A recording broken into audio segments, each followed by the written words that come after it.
Hello साथियों, स्वागत है आपका ग्रो अप मंत्रा में। और एक बार फिर आपके सामने हाजिर हैं अपनी एक नई क्लास के साथ। जी हाँ साथियों, सीटेट 2022 को लेकर जो हमने अपनी क्लासेस शुरू की हैं उसी में आज हमारी ईवीएस की NCERT based topic wise according to syllabus में आज हमारी क्लास 6 होगी।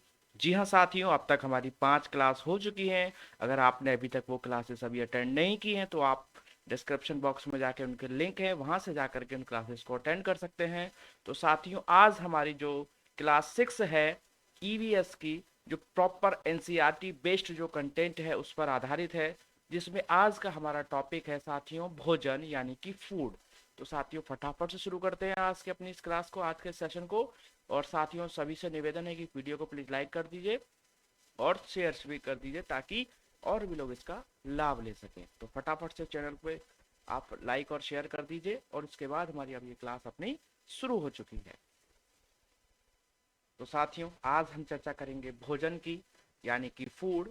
हमारे सीटेट 2022 की अगर हम बात करें या सीटेट की किसी की बात करें तो हमारे सिलेबस में शामिल है भोजन यानी कि फूड, एक टॉपिक भी शामिल है जिसमें से एग्जाम में क्वेश्चन पूछे जाते हैं ईवीएस वाले पोर्शन में। तो साथियों, चलते हैं भोजन की तरफ।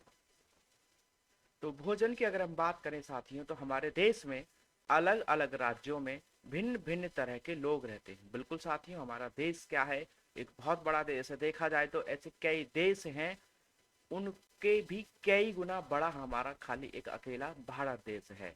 तो इस वजह से, क्योंकि बहुत लंबी इसकी अपनी सीमा रेखा है, काफी बड़ा ही इसका क्षेत्रफल है, और उसी आधार पर तो काफी विविधता पाई जाती है और विभिन्न प्रकार के लोग हमारे इस भारत देश में रहते हैं। तो हमारे देश में अलग अलग राज्यों में भिन्न भिन्न तरह के लोग रहते हैं। और साथियों, जैसी वहाँ की जलवायु है, जैसी वहाँ की उपलब्धता है संसाधनों की, मिट्टी जल और आदि विभिन्न चीजों की, उसी आधार पर वहाँ की उपज है और उसी आधार पर वहाँ का खान पान अलग अलग तरह का पाया जाता है।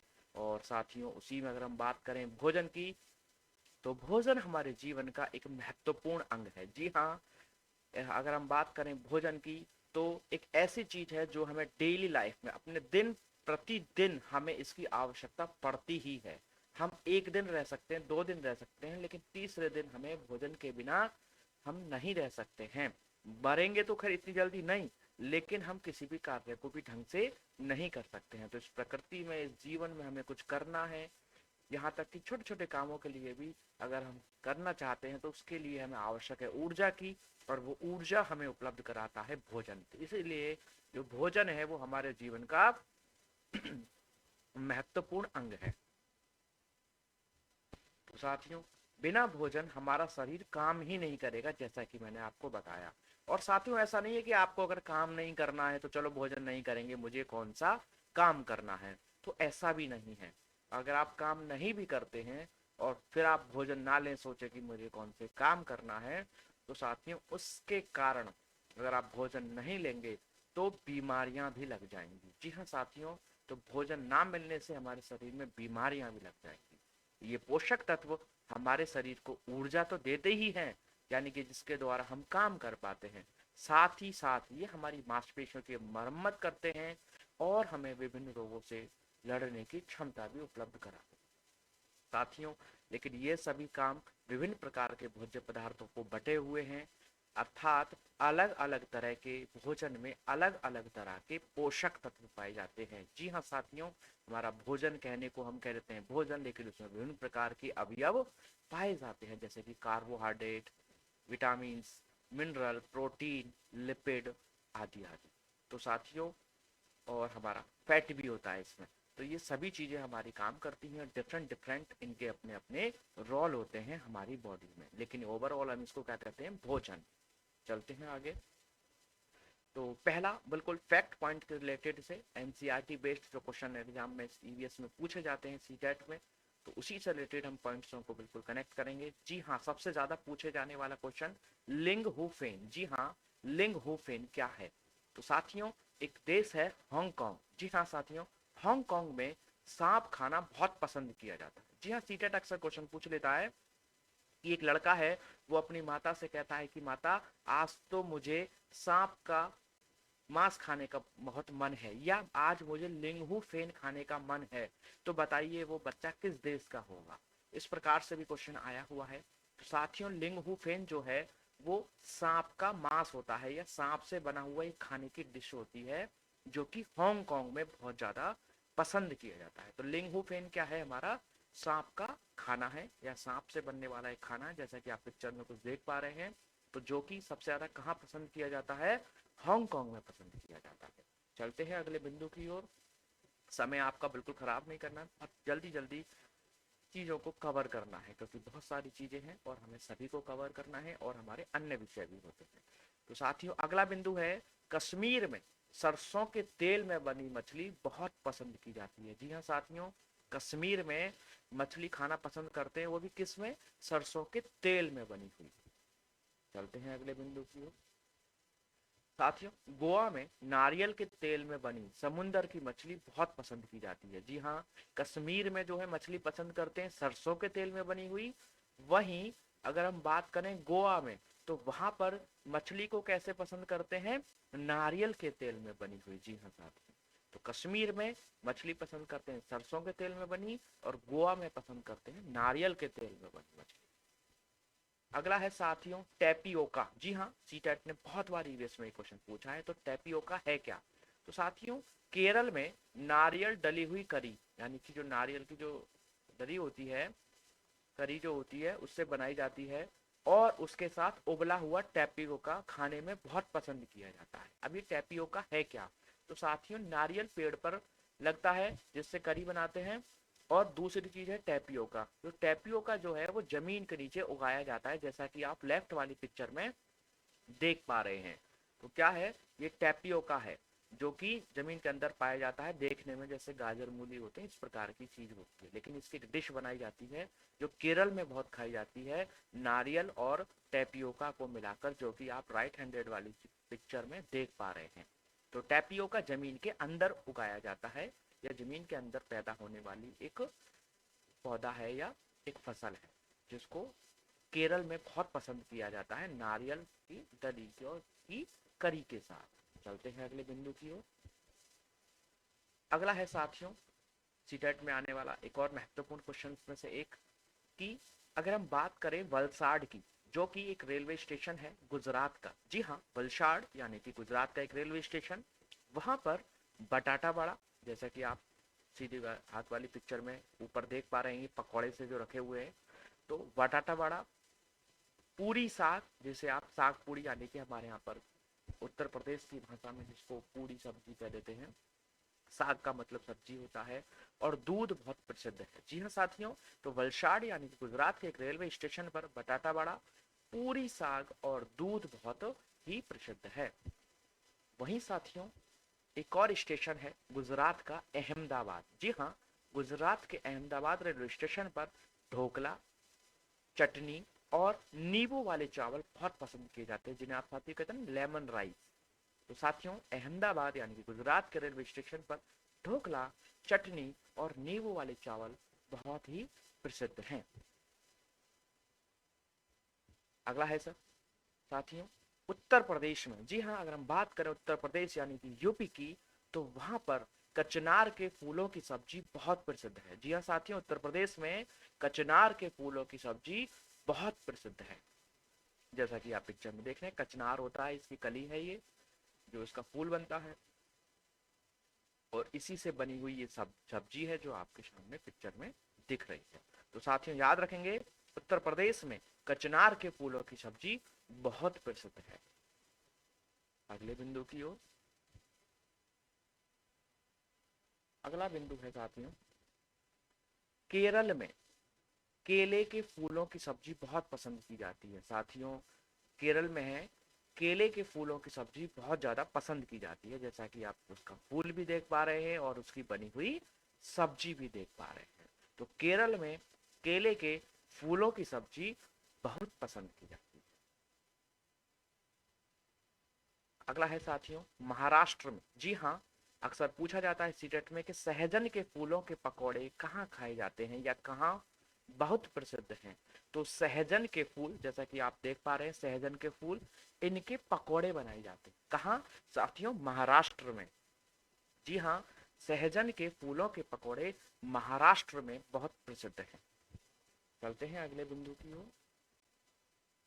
मामिडी त्रांडा। जी हाँ, मामिडी त्रांडा किसे कहते हैं? तांड्रा, मामिडी त्रांडा कहते हैं हमारे, साधारणतः अगर हम बात करें तो आपने नाम सुना होगा आम पापड़। जी हाँ, बचपन में सभी ने खाया है आम पापड़। तो उसी को मामिडी, मामिडी त्रांडा कहा गया है। कहाँ पर?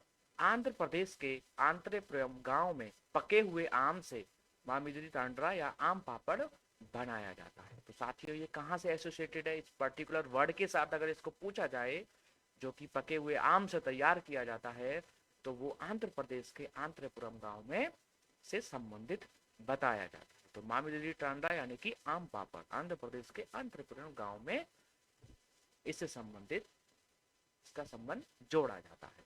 साथियों, वहीं अगर हम बात करें अगले बिंदु की, तो कश्मीर की हर गली कूचे में बेकरी बनी होती है। जी हाँ साथियों, कश्मीर में लगभग हर गली में क्या है? बेकरी पाई जाती है।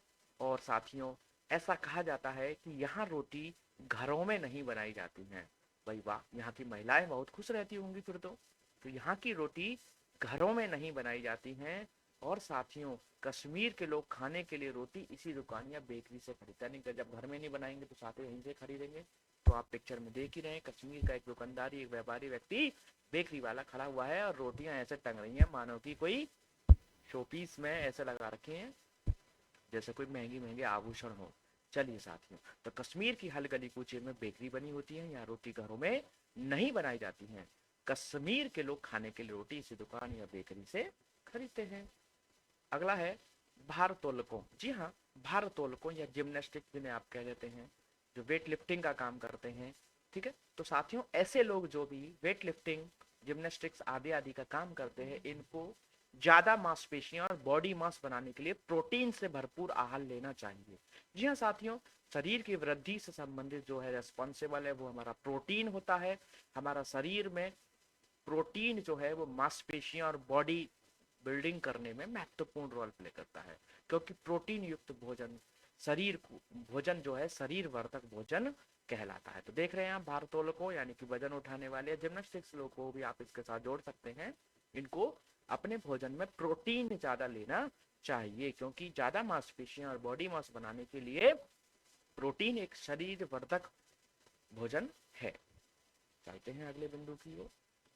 अगला है साथियों, भोजन बनाने का सबसे अच्छा तरीका क्या है? जी हाँ साथियों, अगर हम एक स्वच्छ और अच्छा स्वस्थ भोजन करना है, तो इसके लिए हम जो भोजन को पकाते हैं, भोजन को अच्छे से तो पकाया ही जाना चाहिए, लेकिन उसको पकाने से पहले भी कुछ क्रियाएं होती हैं। जैसे कि सब्जी को बहुत से लोग क्या करते हैं कि पहले काट लेते हैं फिर धोने का काम करते हैं। तो साथियों, ये गलत बताया जाता है। अगर हमें एक स्वस्थ और लाभदायक, स्वास्थ्य के लाभदायक एक हेल्थी भोजन करना है, तो उसके लिए आवश्यक है कि पहले हमें अपनी सब्जियों को, साग सब्जियों को अच्छी तरीके से धोना चाहिए। जैसा कि पहले धोना चाहिए, जिससे कि उसमें जो भी बैक्टीरिया आदि हैं वो नष्ट हो जाते हैं। और उसके बाद फिर हमें उसको, भोजन को, जो भी भोज्य पदार्थ यानी कि साग सब्जी है, उसको काटना चाहिए। बहुत से लोग ऐसा करते हैं, तो जो बैक्टीरिया अभी तक बाहर लगे हुए थे, अगर आपने सब्जी को पहले ही काट लिया, तो जो बैक्टीरिया बाहर लगे हुए थे वो अंदर तक आ जाएंगे अब। और अगर आप अब धोएंगे तो दूसरा नुकसान यह भी है कि जो भी उसके पोषक तत्व हैं, वो धुलने के बाद जब काट लेते हैं तो आप उसके अंदर से जो पोषक तत्व हैं वो पानी में बह सकते हैं। तो साथियों, इसलिए पहले भोजन को या साग सब्जी आदि को अच्छे तरीके से पहले धोना चाहिए, फिर उसके बाद उनको काटना चाहिए। चलते हैं अगले बिंदु की ओर। साथियों, कार्बोहाइड्रेट और वसा। जी हाँ साथियों, कार्बोहाइड्रेट और वसा हमारे शरीर को क्या करते हैं? ऊर्जा देते हैं। अक्सर पूछा जाता है कि हमारे शरीर को सबसे ज्यादा ऊर्जा कौन देते हैं, तो इसका आंसर होता है कार्बोहाइड्रेट और वसा। लेकिन साथियों, दोनों ही देते हैं। अगर हम बात करें इन दोनों में भी कौन देता है, तो वैसे तो साथियों वसा में बहुत ज्यादा एनर्जी होती है, लेकिन वसा जो है वो स्टोर्ड एनर्जी माना जाता है या संचयी ऊर्जा माना जाता है। ये तुरंत ऊर्जा देने का काम नहीं करता है, इसलिए इसका आंसर कार्बोहाइड्रेट दिया जाता है, क्योंकि कार्बोहाइड्रेट हमें तुरंत ऊर्जा प्रदान करने का कार्य करता है। और वसा यानी कि जो भी आपके घी आदि, जो मक्खन आदि ऐसे तेलीय पदार्थ जो होते हैं वो हमारी वसा उपलब्ध कराते हैं। और कार्बोहाइड्रेट हमारा जो है आलू है, गेहूं है, इस प्रकार की जो भी चीज़ें हैं उनसे हमें कार्बोहाइड्रेट मिलता है। तो कार्बोहाइड्रेट और वसा में बहुत ही प्रचुर मात्रा में ऊर्जा पाई जाती है, या इनके द्वारा हमें बहुत ज़्यादा ऊर्जा मिलती है।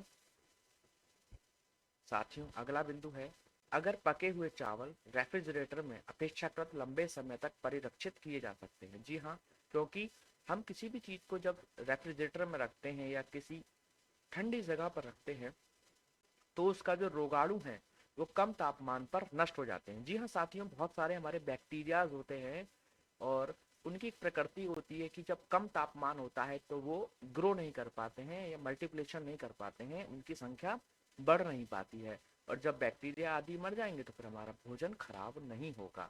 तो साथियों इसलिए ही हम अपने भोज्य पदार्थों को फ्रिज में रखते हैं। ज़्यादातर ऐसे बैक्टीरियाज जो हमारे भोजन को खराब करने का काम करते हैं वो ठंडे यानी कि कम तापमान होने पर नष्ट हो जाते हैं या आगे उनकी वृद्धि हो ही नहीं पाती है। इसलिए हम अपने भोज्य पदार्थों को रेफ्रिजरेटर में रख सकते हैं, ना कि सिर्फ चावल ही। साथियों कोई भी भोज्य पदार्थ हमारे ज़्यादातर फ्रिज में रखने से क्या होता है, रोगाणु जो होते हैं उसके कम तापमान पर नष्ट हो जाते हैं, जिसके द्वारा हम उनका संरक्षण कर सकते हैं। चलते हैं अगले बिंदु की ओर। जी हाँ साथियों, विटामिन, विटामिन से संबंधित बहुत क्वेश्चन आता है।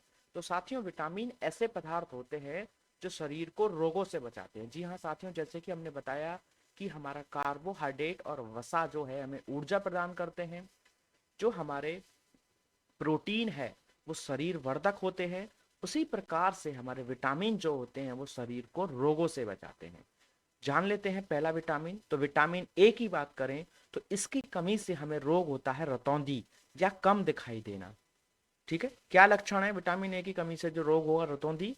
इसमें क्या होगा, रात में दिखाई नहीं देगा या दिन में भी कम दिखाई देना शुरू हो जाएगा। तो कम रोशनी में दिखाई नहीं देता है विटामिन ए की कमी के कारण।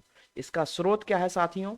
तो दूध, अंडा, मछली, पपीता, आंवला और हरी पत्तेदार सब्जियां आदि अगर हम खाएं तो हमें विटामिन ए भरपूर मात्रा में मिल सकता है। वहीं साथियों बात करें विटामिन बी की तो इसकी कमी से होने वाला रोग है बेरी-बेरी। जी हाँ, विटामिन बी की कमी से होने वाला रोग है बेरी-बेरी। इसके क्या लक्षण हैं? थकावट बहुत ज़्यादा होना, मांसपेशियां कमजोर हो जाना। विटामिन बी हमें कहाँ से मिलता है? तो ये यकृत, हमें यकृत से मिलता है, संतरा से, अंडा, खमीर, मूंगफली और बिना पॉलिश की हुई दालें आदि खाने से विटामिन बी हमें मिलता है। वहीं साथियों विटामिन सी, तो विटामिन सी की कमी से हमारा रोग होता है स्कर्वी। जी हाँ, बहुत पूछा जाता है विटामिन सी की कमी से होने वाला रोग, तो उत्तर होगा स्कर्वी। तो इसका लक्षण क्या है? मसूड़ों से खून आना, यानी स्कर्वी जो एक समस्या है, बीमारी है, वो हमारे मुख में यानी कि मसूड़ों में पाई जाती है।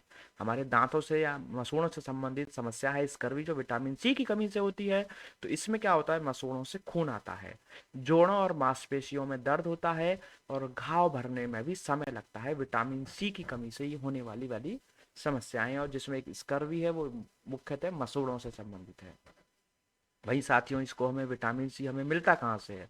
तो ये हमें खट्टे रसीले फल, संतरा, जैसे खट्टे और रसीले जो भी फल हैं जैसे कि संतरा है, नींबू है, मौसमी है, हरी मिर्च है, अमरूद है, आंवला है, आदि आदि, इन सभी से हमें विटामिन सी मिलता है। और साथ ही इसके संबंधित एक महत्वपूर्ण बात कि यह पकाने से यह विटामिन नष्ट हो जाता है। यानी कि आपने देखा होगा अक्सर आपने संतरा, नींबू, मौसमी, हरी मिर्च, अमरूद, आंवला, इनको हम कभी भी पका के नहीं खाते, हम इन्हें कच्चा ही खाते हैं।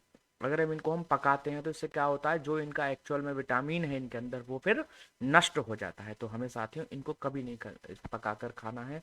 वैसे इनमें कोई पका के खाता ही नहीं, बस थोड़ा हरी मिर्च को हम थोड़ा सा प्रयोग कर देते हैं, बाकी सब इसी फॉर्म में सीधे यानी कि कच्चे रूप में ही हम इनको ग्रहण करते हैं।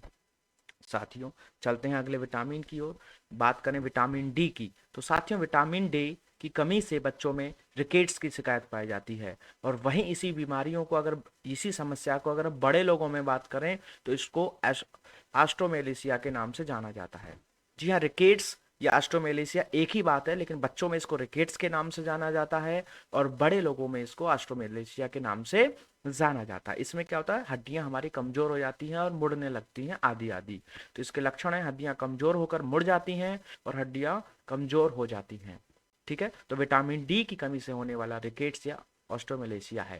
रिकेट्स बच्चों में, ऑस्ट्रोमेलेशिया बड़े लोगों में होता है। और इसकी प्राप्ति हमें कहाँ से होती है, तो विटामिन डी साथियों एक ऐसा अकेला विटामिन है जो हमें भोज्य पदार्थों के अलावा और कहीं से भी मिलता है। जी हाँ साथियों, विटामिन डी हमें सूरज की रोशनी से भी मिलता है और मछली का तेल, दूध, अंडा आदि से तो मिलता ही है। चलते हैं अगले विटामिन की तरफ, विटामिन ई। तो विटामिन ई की कमी से होने वाला रोग है नपुंसकता या स्टेरिलिटी और हमारी पेशीय कमजोरी। तो विटामिन ए की कमी से नपुंसकता पाई जाती है, यानी कि प्रजनन संबंधी समस्या उत्पन्न होती है विटामिन ई की कमी से। मांसपेशियों में कमजोरी आ जाना, आंखों में कम दिखना, बालों का झड़ना, पाचन संबंधी समस्याएं आदि आदि और भी समस्याएं विटामिन ई की कमी से देखने को मिलती हैं साथियों। वहीं साथियों, विटामिन ए की पूर्ति हम कहाँ से कर सकते हैं, बादाम, सूरजमुखी के बीज, मूंगफली का तेल और सोयाबीन ऑयल आदि से हम विटामिन ई की पूर्ति कर सकते हैं। और साथियों अगला अंतिम विटामिन के। जी हाँ, विटामिन के की कमी से होने वाला रोग है रक्त का थक्का नहीं जमता। जी हाँ, ब्लड क्लॉटिंग नहीं होती है। ये क्या होता है कि जब हमारे कहीं पर भी शरीर पर कोई अंग कट जाता है तो देखते हैं हम कुछ समय बाद अगर थोड़ा बहुत ही कटा है तो वो अपने आप से ही खून बहना बंद हो जाता है। लेकिन जिन लोगों में विटामिन के की कमी होती है तो उनका खून अपने आप से ही बहना बंद नहीं होता है या इनका खून लंबे समय तक यूं ही बहता रहता है। तो विटामिन के की कमी से होने वाली समस्या है रक्त का थक्का नहीं जमना।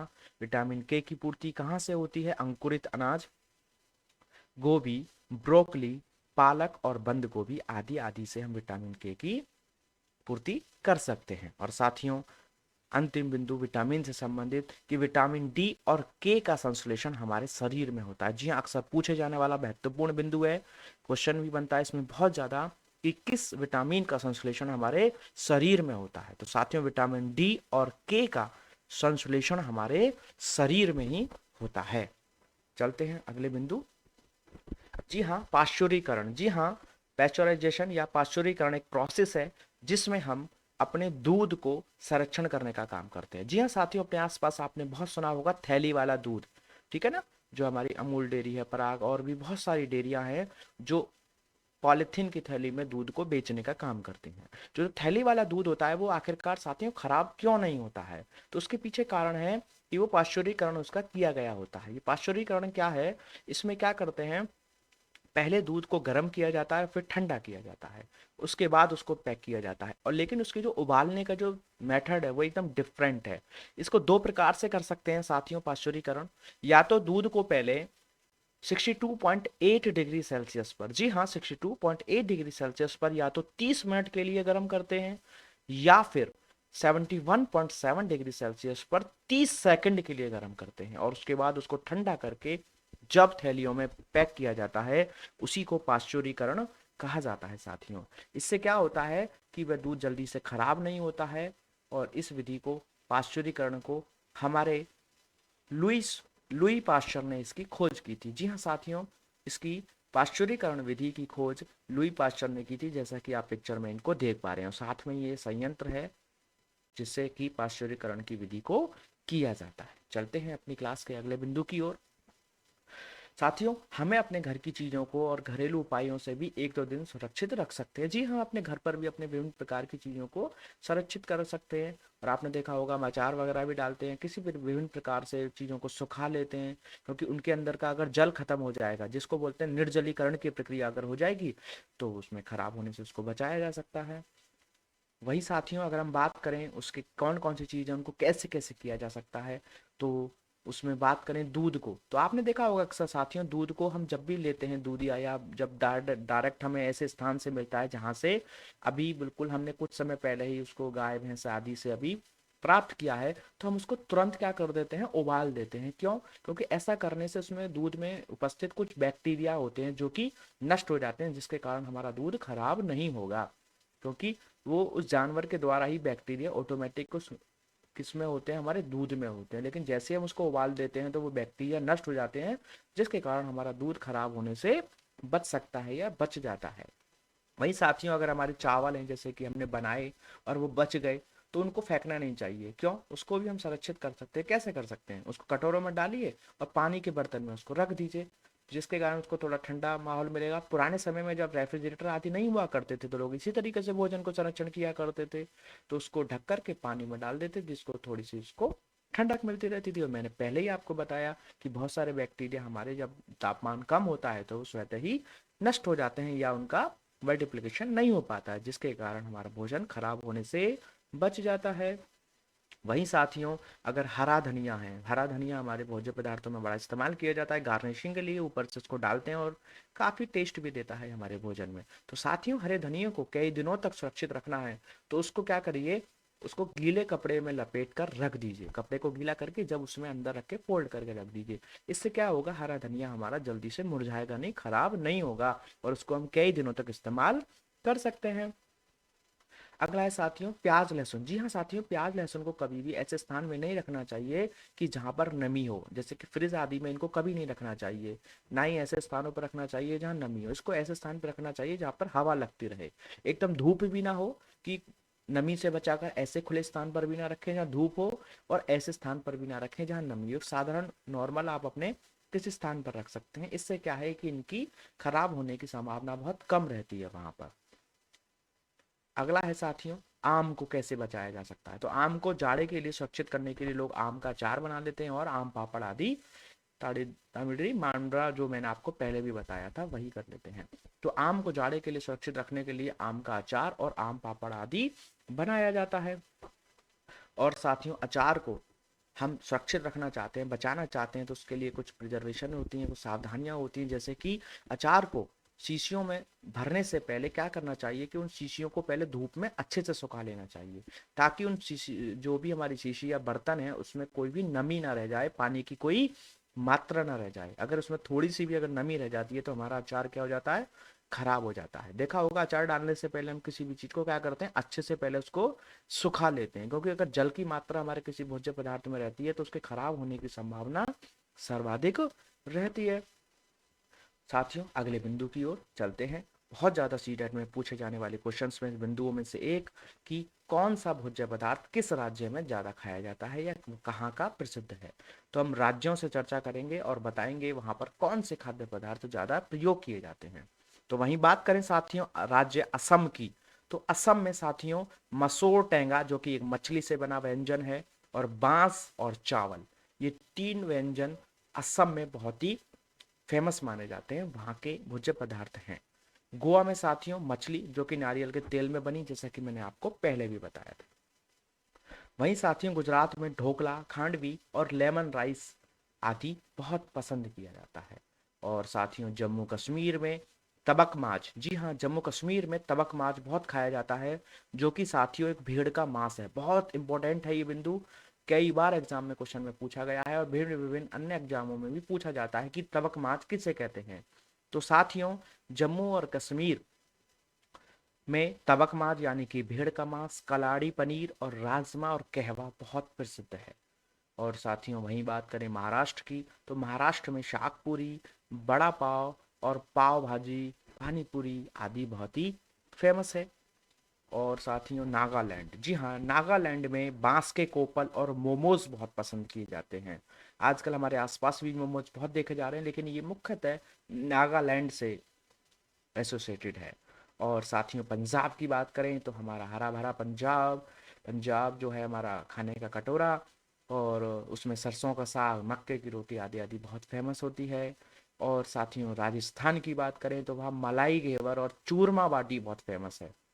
साथियों सिर्फ इनको सुनना नहीं है, इनको याद करना है, क्योंकि सीटेट इनको ऐसी क्वेश्चन पूछता है और अक्सर हम बहुत ज़्यादा कंफ्यूजन में रह जाते हैं कि समझ में नहीं आता कौन सा कहाँ का है। वो इसमें से बिल्कुल क्वेश्चन पूछता है, टू द पॉइंट क्वेश्चन पूछता है, तो बिल्कुल दिमाग में इसको सेट कर लेना है। तो राजस्थान में मलाई घेवर और चूरमा बाटी। और वहीं बात करें पश्चिमी बंगाल, जी हाँ तो पश्चिमी बंगाल में दाव चिनगरी जो कि झींगा एक मछली है उससे संबंधित है, और रसगुल्ला बहुत प्रसिद्ध है। आपने सुना होगा बंगाली मिठाइयाँ, बंगाली मिठाइयाँ मतलब जो रसगुल्ला जिनमें रस टपकता है, चाशनी वाली जो मिठाइयाँ होती हैं वो सभी पश्चिमी बंगाल से एसोसिएटेड मानी जाती हैं। इनका ओरिजिन बंगाली मिठाइयों के नाम से भी इनको जाना जाता है, क्योंकि ये पश्चिमी बंगाल से संबंधित है। और एक और मिठाई है संदेश। संदेश, जी हाँ साथियों, मिठाई का नाम है। इसका मैंने आपको पिक्चर भी शो किया है। तो साथियों ये पश्चिमी बंगाल की हुई दाब चिनगरी, झींगा, रसगुल्ला, संदेश। और वहीं साथियों केरल की प्रसिद्ध है अवियल, यानी कि मिश्रित सब्जी। अवियल वहाँ की बहुत फेमस है, उनको बहुत पसंद है, जिसको हम मिक्स वेज भी बोल सकते हैं। और टैपियोका, जैसा कि मैंने आपको बताया था, ये जमीन के अंदर पाया जाता है। केरल में बहुत ज़्यादा प्रसिद्ध है अवियल और टैपियोका। वहीं साथियों अगर हम बात करें भोजन के बिंदुओं से संबंधित जो भी हमने चर्चाएं की, उसमें हमारा ये जो है महत्वपूर्ण बिंदु जो भी हमारे एग्जाम में हो सकते हैं, हमने उन्हीं सभी बिंदुओं पर बहुत अच्छे से चर्चा की। उम्मीद है कि आपको समझ में आया होगा। तो साथियों इसी प्रकार से पढ़ते रहें, सीखते रहें और इसी प्रकार हमसे जुड़े रहें। साथियों अभी तक आपने अगर चैनल को सब्सक्राइब नहीं किया तो प्लीज़ चैनल को सब्सक्राइब कर लीजिए। मिलते हैं आपसे अपनी अगली क्लास में। जब तक के लिए okay bye, thank you, thanks for watching. Don't forget to like and share the video, please subscribe the channel.